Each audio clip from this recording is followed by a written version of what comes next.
سڵاتان لێبێ بەڕێزان بەخێر بێن بۆ تاقیکردنەوەی شەشەم تێست 6 پرسیاری یەکەم. Which of the following territories does not belong to the Great Britain؟ ئەڵە کامێک لە ئەم تێرەتۆریانە واتە ئەم ناوچانەی خوارەوە یاخود ئەم وڵاتانەی خوارەوە بەشێک نیە لە خاکی Great Britain. Scotland, Wales, Northern Ireland, England. پێشتر ئەمەمان باس کردو پێم وایە کامیانە. territories واتە بەش یاخود خاک یاخود وڵات. وەڵامی تۆ چییە؟ وەڵامی من Northern Ireland. Great Britain refers only to England, Scotland and Wales, not to Northern Ireland. The official name of the country is the United Kingdom of the Great Britain and the Northern Ireland. على Great Britain تەنها ئاماژەیە بۆ England و Scotland و Wales واتە ئەو سێ وڵاتە پێیانە وترێت Great Britain. Not to Northern Ireland. Northern Ireland بەشێک نییە لە Great Britain. لە Great Britain بەڵێ. The official name of the country وڵێ ناوی فەرمی ئەم وڵاتە بە گشتی هەر هەمویان ئەگەر تۆ هەمویان بکەیتە بازنێکەوە پێڵەن United Kingdom واتە شانشینی یەکگرتوو واتە United Kingdom of Great Britain and Northern Ireland واتە شانشینی یەکگرتوو و شانشینی یەکگرتووی بەریتانیای گەورە و ئایلەندای باکوور.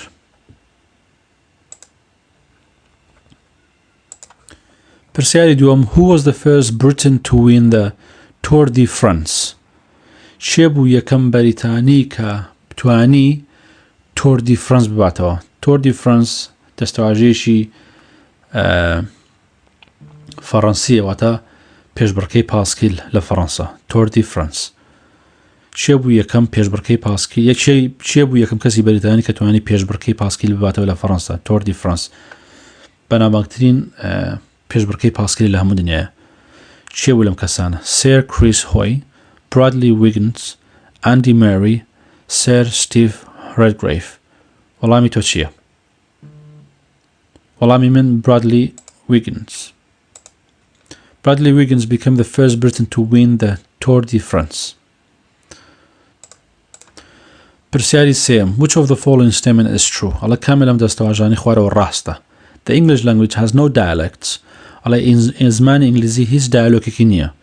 The English language has many accent and dialect. زمانی ئینگلیزی چەندەها زاراوە و دایالۆشی هەیە. Gaelic is spoken in Northern Wales. In North Wales. ئەڵێ زمانی گالیک لە باکووری وێلز قسەی پێکرێ. In Northern Ireland people speak French. ئەڵێ لە ئایلەندای باکوور خەڵک بە زمانی فەڕەنسی قسەکە. کامێ لەمانە؟ وەڵامی خۆت هەڵبژێرە؟ وەڵامی من ئەمەیە. The English language has many accents and dialects. واتە زمانی ئینگلیزی زاراوە و دایالۆکی زۆری هەیە. The English language has many accent and dialect. تەواوە. پرسیاری چوارم How old do you need to be to go into betting shops or gambling clubs؟ 16 ساڵ، 18 ساڵ، 20 ساڵ، 21 ساڵ. ئەڵێ ئەبێ تەمەنت ئەبێت چەند بێ بۆی بتوانی یاخود ڕێگەت پێ بدرێ بچیتە دوکانەکان یاخود شوێنەکانی گرێوکردن یاخود یانەکانی قومار. ئەمە شوێنی دوکان یاخود شوێنی گرێوکردن ئەوانەی کە گرێ و ئەو شتانی لێکەریش بمانێ قومارێت تقریبا وەکو بۆ هێنە ئامێری لێ ئامێر ئەوشتانە or gambling clubs واتە یانەکانی قومارکردن. وەڵامی خۆت هەڵبژێرە؟ وەڵامی من 18 ساڵ 18 years old. In the UK you have to be 18 to go into betting shops or gambling clubs. لە شانشینی یەکگرتووە بێت تەمەند 18 ساڵ بۆی بتوانی بچیتە دوکانەکانی گرێوکردن و قومار و یانەکانی قومارکردن. پرسیاری پێنجەم What do Ian McEwan, Hilary Mantel and Julian Barnes have in common؟ ئەڵێ ئەم سێ کەسە چیان هەیە کە لە یەک نزیک بێ یاخود هاوبەش بێ زۆر لێکەوە نزیک بن؟ They are a British sport player. ئەوان یاریزانی وەرزشی بەریتانین. They were awarded with the Man Booker Prize for Fiction. ئەوان خەڵاتیان پێبەخشرا بۆ بەرنامەی Man Booker Prize for Fiction واتە نۆبڵی دیارە نۆبڵی فیلم وشتی وایە فیلمی fiction ڕاستەقینە نووسین. They won a Nobel Prize in Literature. They won a Nobel Prize in Literature واتە خەڵاتی بەرزیان وەرگرتووە لە وێژەیە لە literature یاخود ئەدەبیات وێژەی they were awarded with the Mercury Music Prize و خەڵاتیە یاخود مۆدلیان پێبەخشراوە لە بەرنامەی Mercury Music Prize کە بەرنامێکی میوزیکیە پراری خۆت هەڵبژێرە یاخود وەڵامی خۆت هەڵبژێرە وەڵامی من ئەوەیە they were awarded with the Man Booker Prize for Fiction. The Man Booker Prize for Fiction is awarded annually. ئەڵێ ئەم خەڵاتی Man Booker Prize for Fiction ئەو کەسانن کە چیرۆکی نۆبڵی بەناوبانگ ئەنووسن کە زۆر ڕاستەقینەیە ساڵانە ئەبەخشرێت بە خەڵکانێک for the best fiction novel written و ئەدرێت بە باشترین ئەو کەسانەی کە چیرۆکی ڕاستەقینین یاخود نۆبڵ ئەنووسن by an author from the Commonwealth. ئەدرێت بۆ کەسانی کە نووسەرن و لە وڵاتەکانی کۆمەنوەڵفن کە بێشتر و یاخود لە ئایلند یاخود زیمبابوو. It has been awarded since 1968 لە ساڵەکانی 1968 ئەم خەڵاتە پێشکەشەکرێ پازوینە ئینکلود و ئەو براوانەی ڕابردوو لەم سێ کەسەش پێک دێ ئەوانەی کە باس کراون لێرە Ian McQueen, Hilary Mantel and Julian Barnes. In Northern Ireland, members of the Legislative Assembly are elected on the basis of ئەمە وەکو هەمان پرسیارە کە دەربارەی وێڵز بوو هەمان پرسیارە بەڵام لەوانە وەڵامەکەی جیاواز بێت ئەڵێ لە ئەرلەندای باکوور ئەندامانی ئەنجومەنی یاسادانە لەسەر بنەمای ئەمانە هەڵدەبژێت لەسەر کام بنەمای خوارەوە هەڵبژێت Proportional representations, personal achievements, first past the post system, instant run off. کامیانە لەمانە ئەمەی سەروان proportional representation واتە نوێنەرایەتی ڕێژەیی ئەمانەش بۆ دەستکەوتی کەسی یاخود first past the post system وەخود سیستەمی شێ زۆرینەی دەنگی بەدەسێنە instant run system ئەوی سیستەمێکە بۆ شێوازی دەنگدان لە UK کامیان ماخوانە لەبارەی خوارەوە واتە لە ئەرلەندای باکوور ئەندامانی ئەنجومەنی یاسادانە لەسەر چ بنەمایەک هەڵدەبژێدێن یەکێک لەم بنەمایانی خوارەوە وەڵامی خۆت هەڵبژێرە وەڵامی من هەر ئەمەیە وەکو وێڵز وایە proportional representation. In Northern Ireland, Assembly has 90 elected members. ئەگەر لە بیرتان بێت لە Northern Ireland دیارە 90 ئەندامیانەیە ئەندامی هەڵبژێراون بەڵام لە وێڵز نووسا بۆ 6 دانە ئەڵە لە Northern Ireland 90 هینیانەیە ئەنجومەنی یاسادانە known as a MLS member of the Legislative Assembly. ئەمە کورتکراوەکەیتی واتە MLS member of the Legislative Assembly. They are elected with the form of proportional representative. ئەوان هەڵبژێدن لەسەر سیستەم لەسەر شێوازی proportional representations واتە لەسەر شێوازی نوێنەرایەتی ڕێژەیی. How can MPs be contacted? Choose two options. ئەڵێ چۆن ئەتواندرێت پەیوەندی بە ئەندام پەرلەمانەوە بکەی دوو بژادە هەڵبژێرە بەنامە یاخۆ بچی بۆ شارەوانی موعیددانی لە شارەوانی ببینی by phone their constituency office یاخۆ پەیوەندی بە ئۆفیسەکانەوەکەی through a Facebook چۆن نایەتوانی پەیوەندی بە MPەکەتەوەکەی وەڵامی خۆت هەڵبژێرە توانی بەنامە هەڵبژێری وەڵامی من یاخود بە تەلەفۆن You can contact MPs by letter or telephone at their constituency office or at their office in the House of Commons. The House of Commons, Westminster, London. ئەتوانی پەیوەندی بە ئۆفیسی خۆیانەوە کە لە ڕێگەی تەلەفۆنەوە یاخود پەیوەندی بە ئەم ئەدرەسەوە بکەی لە پەرلەمانی بەریتانیا یاخود پەیوەندی بکەی پێیانەوە بە مژمارەوە ئەدرەسەکەشیان دەنراوە لێرە. What did the Bill of Rights confirm in 1968? واتاڵێ بەرگایاسای Bill of Rights بەرگایاسای ماف چی پژڕاست کردەوە لە ساڵی 1689 women's right to vote مافی ئافرەت بۆ دەنگدان the right of parliament and the limit of the king's power واتە مافەکانی پەرلەمان و سنوردارکردنی دەسەڵاتی پاشا the supreme power of the king واتە دەسەڵاتی ئەو پەڕی دەسەڵاتی پاشا the freedom of speech واتە ئازادی ڕادەربڕین وەڵامی خۆ دەڵبژێرە وەڵامی منەمەیە the rights of parliament and the limit of the king's power بەڵێ ئەڵێ the bill of the rights واتە پرۆژە یاسای مافەکان 1689 confirm the right of parliament and the limit of the king's power ئەوەی جەختی لەوە کردو یاخود پژڕاستی کردەوە مافەکانی پەرلەمان و سنوردارکردن سنوورەکانی دەسەڵاتی پاشا parliament took control of who could be monarch and declared that the king or queen must be Protestant واتە پەرلەمان ئەوەی گرتە ئەستۆی خۆی ئەوەی گرتە ژێر جڵەی خۆی کە بڕیار بدە چێ پاشاگەری بەدەست بێ و ڕای بگەێنە کە پاشا یاخود شاژن ئەبێت لەسەر بیرباوەڕی پرۆتەستنت بن کە ئێستا لەسەر بنەمای Church of England بنیاندراوە پرسیاری نوێیەم who designed the Clifton suspension bridge located over the Avon George ئەڵە چێ دیزاینی پردی هەڵواسرایی کردووە کە لەسەر و ئاڤۆن جۆرجە ئەم پردێکە لە نزیک بروستەڵە کە بە دوو پای گەورەوە هەڵواسراوە با دوو حەبل هەڵیان واسیوە بۆیە پێڵن suspension bridge واتە هەڵواسراو چێ دروستی کردووە سێر نۆرمان فۆستە ئایزم بارد کینگدۆم برونۆڵ ریچارد ئارکڕایت ڕۆبێت ئادەم وەڵامی خۆ دەڵبژێرە وەڵامی من ئەمەیە The Clifton suspension bridge was designed by Eisman Bart Kingdom Brunel. پرسیاری دەیەم Does Britain have a written constitution?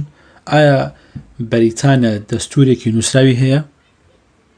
بڕیاری خۆ دەڵبژێرە constitution یعنی دەستور یاخود یاسا yes or no واتە دەستورێکی نووسراوی هەیە کە حکومەتیشی لەسەرکە وەڵامی من نەخێر The British Constitution is not written down in any single document ئەڵێ دەستوری بەریتانیا لەسەر هیچ دۆکمنت فایلێک نەنووسراوە بە هیچ شێوەیەک and therefore it is described as unwritten بۆیە بەنەنووسراو پێناساکرێ This is mainly because the UK unlike America or France has never had any revolution which lead permanently to totally new system of government لەبەر ئەمەش لەبەرەوەی UK وەکو ئەمریکا و فەڕەنسا نییە هەرگیز هیچ شۆڕشێک لە ناوێ بەرپا نەکراوە تاوەکو بە تەواوەتی سیستەمێکی حکومەتێکی تازە بێتەکایەوە بۆیە بریتانیا بەردەوامی یاسا دەرەکات یاخود دەستور دەرەکات ئەم دەستورانش بە ئاسایی دەرەکرێت بە قساکرێ لەسەر پەڕان نووسێتەوە بەڵام وەکو کتێبێک نەنووسراوەوە خەڵک پابەندی بێ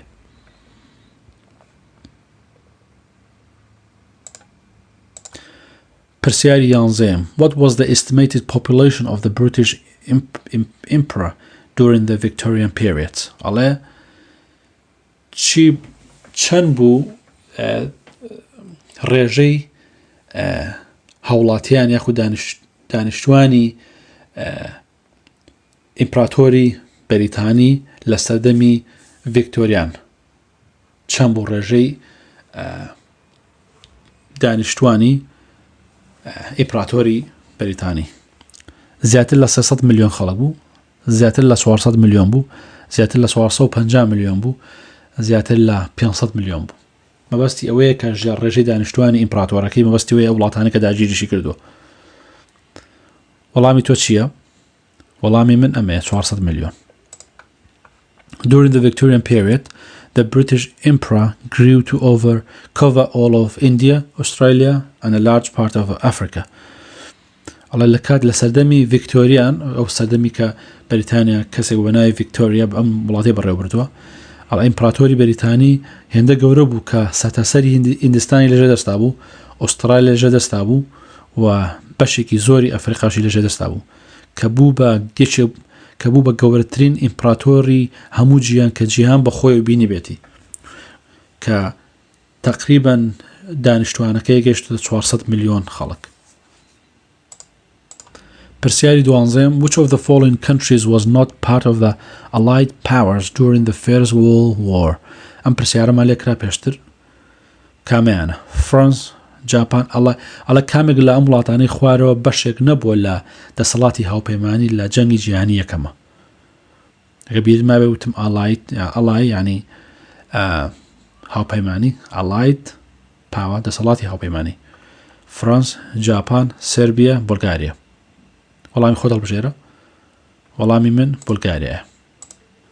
Bulgaria formed part of the Central Power during the First World War.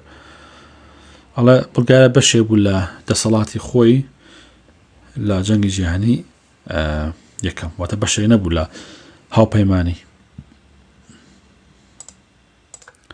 پرسیاری سیانزەم how many times have the Olympic Games been hosted in the UK؟ ئەڵە چەند جار یاریەکانی ئۆلمپیک لە بەریتانیا میوانداری کراوە یاخود کراوە؟ 2 جار، 2 3 4 6. ئۆلمپیک گەیمز بەگشتی ئەو یاریانەیە کە لە سەدەمی ئۆلمپیکا کە ڕاکردنە، تیر هاوێشتنە، بازدانە، ئیتر هەموو جۆرە یارانە کە پێڵەن ئۆلمپیک گەیمز. وەڵامی خۆت هەڵبژێرە. وەڵامی من 3 جار. The UK has hosted the Olympic Games on the 3 occasions. بەریتانیا 3 جار لە 3 جارە یاری ئۆلمپیکی لێ کراوە یاخود بەڕێوە چووە لە ساڵی 1908 1948 2012. پرسیاری چواردەیەم when were films first shown publicly in the UK؟ ئەڵە کەی بوو کە فلیم لە بەریتانیا پەخش کرا بۆ گشتی؟ کەی بوو یاخود نێشاندرا بۆ گشتی؟ In 1886, in 1896, in 1897, in 1886. وەڵامی خۆت هەڵبژێرە. وەڵامی من لە in 1886 واتە لە ساڵی 1896. Films were first shown publicly in the UK in 1896 and film screening very quickly became popular. ئەڵە یەکەم جار لە فلیم بۆ گشتی بڵاو کرایەوە لە ساڵی 1896 و فلیم screens very quickly become popular و فلیم زۆر بە خێرایی بووە شتێکی باو لە ناو کۆمەڵگایە. پرسیاری پانزەم what's the name of the building where the Welsh government members meet؟ ئەڵێ پرسیاری پانزەم ناوی ئەو بینایەت چییە کە حکومەتی وێلز ئەندامەکانی حکومەتی وێلز لەوێ یەکترە بینن؟ وێستمینستە، ستۆمۆنت، هۆلیروود، سەنەت. وەڵامی خۆت هەڵبژێرە. واتە ناوی ئەو بینایەت چییە کە ئەندامەکانی حکومەتی وێلز لێ کۆبنەوە؟ پێم وایە مەبەستی ئەندامەکانی پەرلەمانە. وەڵامی من سەنەت. Elected member of the Welsh government meets at the Senate in Cardiff, the capital city of Wales. ئەڵێ ئەندامەکانی حکومەتی وێلز لە سەنەت لە کاردیف کۆبنەوە کە کەپیتاڵ پایتەختی وێلزە. Where is the city of Southampton located؟ پرسیاری شانزەیەم. واتە شاری ساوثهامپتن لەکوێ جێگیر بووە؟ England, Wales, Northern Ireland, Scotland. وەڵامی خۆت هەڵبژێرە. وەڵامی من England. Southampton is located in England. Southampton لە وڵاتی ئینگلندا جێگیرە. پرسیاری حەڤەیەم when did the First World War finish؟ واتە جەنگی جیهانی یەکەم کەی کۆتایی پێهات؟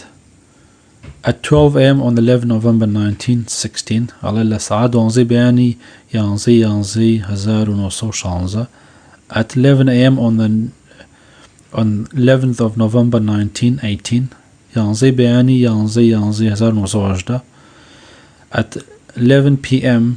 on 13 November 1916 11 دوانیۆڕۆ 11 شەو 11/11/1916 at 12 a.m. on the 13th February 1918 12 بەیانی 13/2/1918. وەڵامی خۆت هەڵبژێرە. وەڵامی من ئەمەیانە. The First World War ended at 11 a.m. on the 11th November 1918 with victory for Britain and its allies. جەنگی جیهانی یەکەم کۆتایی پیاد 11 بەیانی 11/1918 بۆ بەسەرکەوتن بۆ بەریتانیا و هاوپەیمانەکانی. Florence پرسیاری 18 Florence Nightingale was known for her work on ئەڵێ Florence Nightingale ناسراوە بۆ ئیشەکانی لەسەر human right مافەکانی مرۆڤ the development of nursing in the UK بەرەوپێشوونی نێرسین لە شانشینی یەگرتوو نێرسین واتە پەرستیاری بپورن واتە بەرەوپێشوونی پەرستیاری لە شانشینی یەگرتوو the development of computer science واتە بەرەوپێشوونی زانستی کۆمپیوتەر the development and manufacture of a motor sport technology واتە بەرەوپێشوونی و بەکارگەهێنانی ماتۆڕی تەکنۆلۆژیای سپۆرت مۆتۆر سپۆرت واتە ماتۆڕی سپۆرتی بۆ لە بواری تەکنۆلۆژیا و بەرەوپێشچێ. وەڵامی ئێوە خۆتان هەڵبژێرن. وەڵامی من ئەمەیە the development of nursing in the UK. Florence Nightingale is often regarded as the founder of modern nursing. ئەڵێ Florence Nightingale بۆ ناسراوە کە founder of modern واتە داهێنەری پەرستیاری سەردەمە لەبەرەوەی پێشکەوتنی کرد لەو بوارەیە کە چۆن پەرستیاری بکرێت. پرسیاری 19 Which act abolished slavery throughout the British Empire in 1833 چ یاسایەک کۆتایی بە سەردەمی کۆیلایەتی لە ئیمپراتۆری بەریتانیا هێنا لە ساڵی 1833 چ یاسایەک بوو. ئەمانە یاساکان یاسای ئازادی و یاسای هایباس کۆرپوس یاسای ڕزگاری یاسای کۆیلایەتی واتە the Freedom Act یاسای ئازادی the Habeas Corpus Act یاسای Habeas Corpus the Emancipation Act یاسای ڕزگاری the Slavery Act یاسای کۆیلایەتی چ یاسای بوو. وەڵامی خۆت هەڵبژێرە. وەڵامی من ئەمەیە. In 1833, the Emancipation Act abolished slavery throughout the British Empire. The Royal Navy stopped slave ships from other countries, freed the slaves and punished the slave trader. لە ساڵی 1833 یاسای ڕزگاری کۆتایی بە کۆیلایەتی هێنا لە سەرانسەری ئیمپراتۆری بەریتانیا و هێزی کەشتوانی پاشای بەریتانیا هەرچی کۆیلەکان بوون کۆیلەی ناوشیبەکان من هەمووی ڕاوانەی وڵاتەکانی خۆیان کرد و ئازادی کردن و هەر کەسێکیشی سزادە کە بازرگانی بە کۆیلایەتی بکە. How long does Diwali last for? ئەڵە دیوالی چەند ڕۆژ بەڕێوەچێت تاکو چەند ڕۆژ. دیوالی جەژنێکی هیندیەکانە. A weekend شەمەیەک شەمە 40 days 40 ڕۆژ 5 days 5 ڕۆژ a week یەک هەفتە. دیوالی چەند ڕۆژە؟ وەڵامی خۆت هەڵبژێرە. وەڵامی من 5 days. Diwali normally falls in October or November and lasts for 5 days. ئەڵە دیوالی زۆرینەی کاتەکان لە ئەکەوێتە مانگی 2 مانگی 11 و 5 ڕۆژ ڕێوەسمەکە یەکرێ. پرسیاری 21 Who became King of Britain when Queen Anne died in 1714 واتە 1814 چێ بوو بە پاشای بەریتانیا کاتێکە شاژن ئانی مرد لە ساڵی 1814 James II George II George I Charles I واتە شا جیمسی دووەم جۆرجی دووەم جۆرجی یەکەم چارلز یەکەم چێ بوو بە پاشا؟ وەڵامی خۆت هەڵبژێرە. وەڵامی من جۆرجی یەکەمە. When Queen Anne died in 1714, Parliament chose a German George I to be the next king because he was Anne's nearest Protestant relative.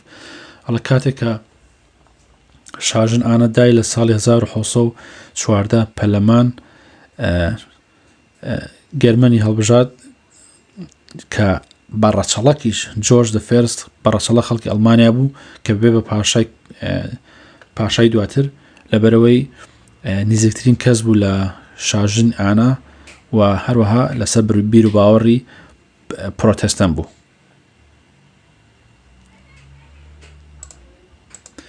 پرسیاری 22 دانیشتوانی بەریتانیا چەند بوو یاخود دانیشتوانی شانشینی یەکگرتووی UK چەند بوو لە 2005 لەژێر 50 میلیۆنەوە لەژێر 6 میلیۆنەوە لە سەروح 50 میلیۆنەوە لەژێر 62 میلیۆنەوە.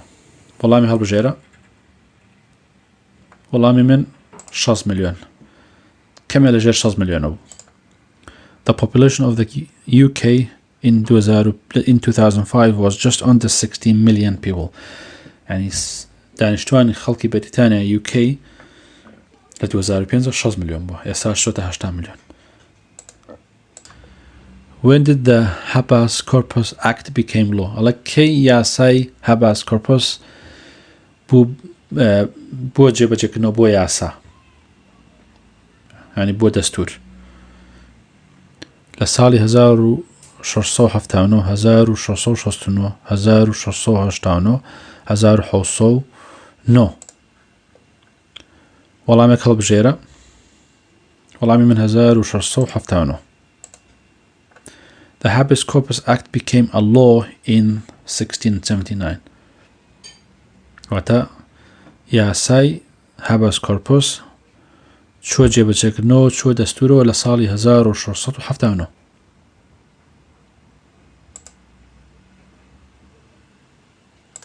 پرسیاری 24 پرسیاری کۆتایی لە تاقیکردنەوەی شەشەمە. Who discovered the penicillin in 1928؟ ئەڵە چێ دەرمانی ئەوە پنیسلین جۆرەکە لە دەرمان چێ دەرمانی پنیسلینی لە ساڵی 1928 دۆزیەوە؟ سێر ڕۆبێرت واتسن وات، ئەلێکساندرا فیلمین، جۆن ماکلۆد، هاوارد فلۆری. وەڵامێک هەڵبژێرە وەڵامی من ئەمەیە ئەلێکساندرا فیلمین. Alexandra Filmin was researching influenza. ئەڵێ ئەلێکساندرا فیلمین کەسێ بوو کە ئەگەڕا بە دوای فلۆنزایە the flu واتە ئەو پەتایەکە لە ساڵی 1928 when he discovered the penicillin کاتێکە پنیسلینی دۆزیەوە وەکو دەرمان و چارەسەر. ئەمە کۆتایی تاقیکردنەوەی شەشەمە. هیوادارم سوتان لێ وەرگرت تکایە ڕاهنمایی لەسەر بکەن بۆ شتەکانتان لەبیر نەچێتەوە. زۆر سپاس.